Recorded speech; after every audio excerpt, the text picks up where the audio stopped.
So I got my marks pretty much made. It's a little rough cut, but between these grooves here, this notch, and this is 16. Between this notch and the inside of this is 16. The outside of this to the outside of this is exactly 16. So I can make pretty much 1, 2, and 3 cuts and be left with 4 pieces of wood from each pole that I process down. So I'll just show you real quick. This is intended to do it with a bigger saw to cut all of them at once.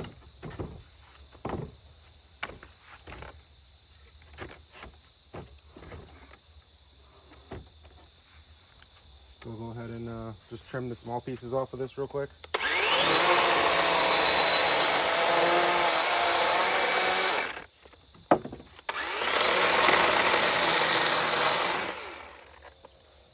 And that's good to go. It's pretty much ready. So now we'll go get the big saw real quick, fire that up, and we'll show you pretty much how you can make 3 cuts. Right? 1, 2, yeah, 3 cuts, and pretty much only have to do 3 cuts. So let me grab a saw real quick and I'll be right back.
So currently I have 4 logs up here.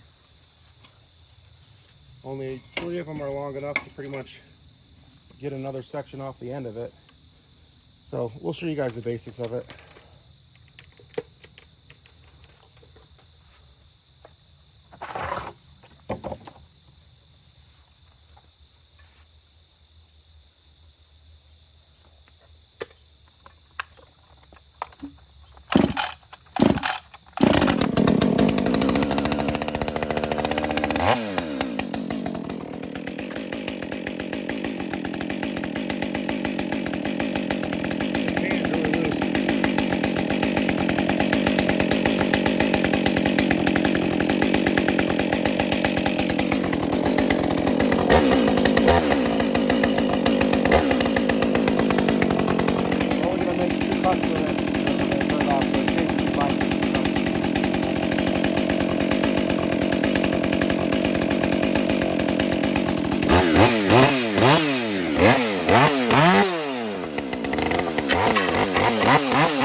Well, to the ones that said it wouldn't work, I'd like to argue otherwise.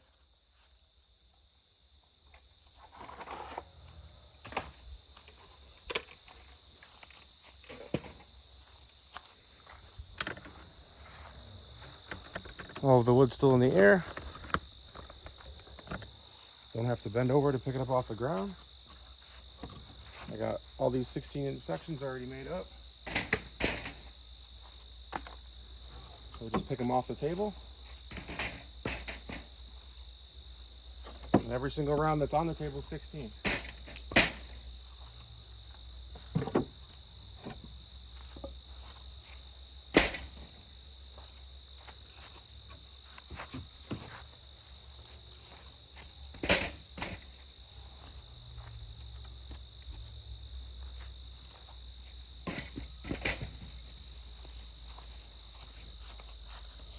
So we'll load her up one more time for you guys.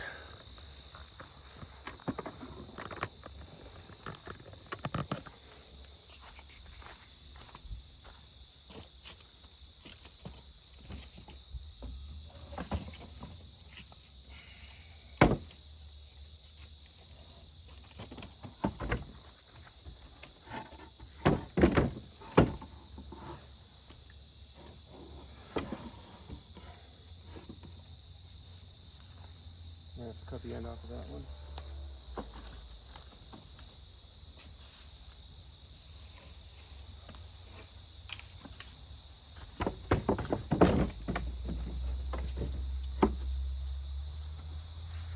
Pretty as much as you can lay on here, you can cut, as long as your saw is able to do it.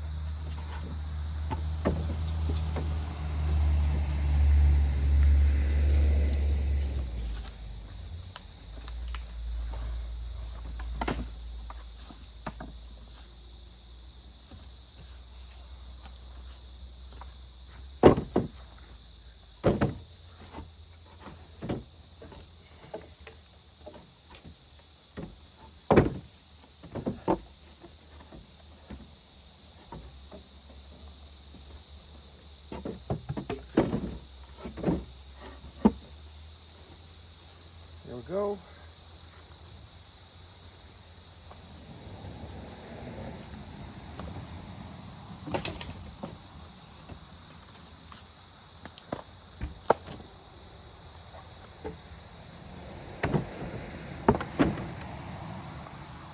So we're going to lift these two up and cut these flush on the ends.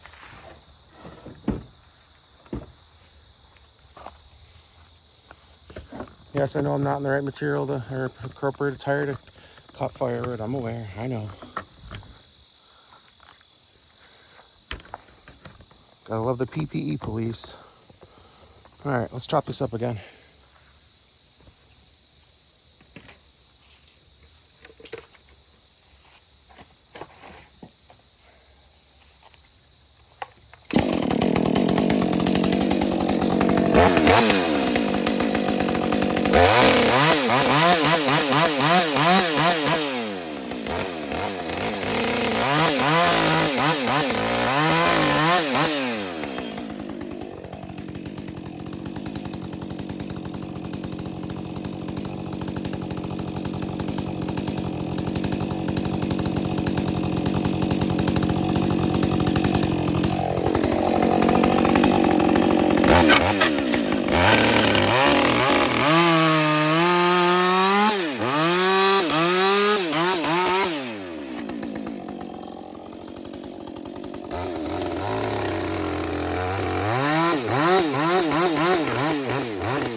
You guys get the idea of it. You're able to process pretty much more than you would normally be able to. And you don't have to bend down on the ground to get your chain in the dirt. The bending really isn't all the bending part and the taxing part on the body. The bending part is all the pieces that don't make it where you intend to throw it and you had to go back and get them. To reiterate, we're not concerned about bending down once in a while. But when you're constantly bending to buck firewood on the ground and you're getting your chain in the dirt all the time, it's not really worth it. You can cut it in the air and you don't have the saw bending over and your back hunched over. Why not? Why not? And all the small little like end pieces we kind of just toss in a pile and it makes a good pile one day, and then someday it'll become like boiler wood. But that's basically it. How the table works. This piece has got to get cut again. We'll put that right in there. And we'll see if we can grab another big one or two and get some more pieces here. I ran out of wood to cut up.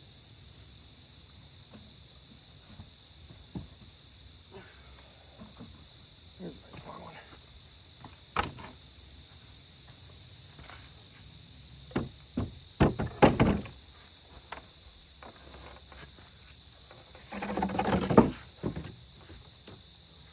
Got it loaded in.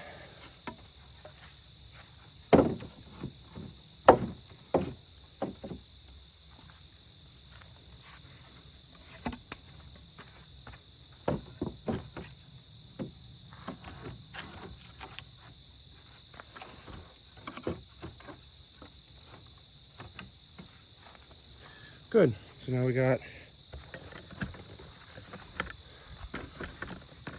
good selection in here. Buck this up real quick and pretty much be done. There's a few logs here on the ground, but for the most part, the long ones, this is what I wanted, to be able to process whole logs, sections of logs, limbs with ease and not have to worry about constantly marking measurements. So let's get back to it.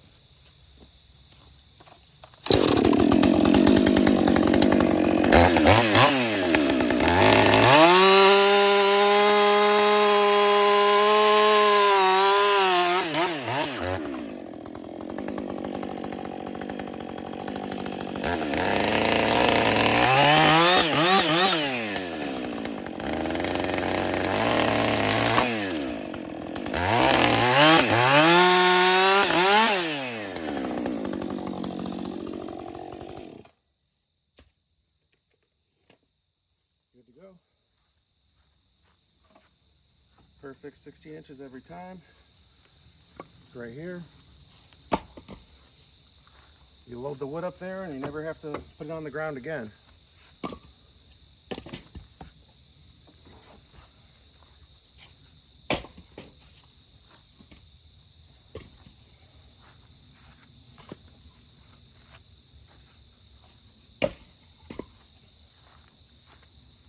This is more intended for processing diameter wood that's around this size.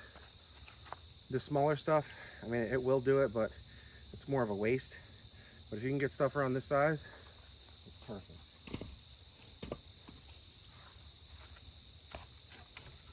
The size of the wood that you're able to put through this device is pretty much as long as your bar is. So if you've got a bar that can go all the way to the end of this, you'll be able to chop the whole table in one chop. There's a 28-inch bar on my saw now.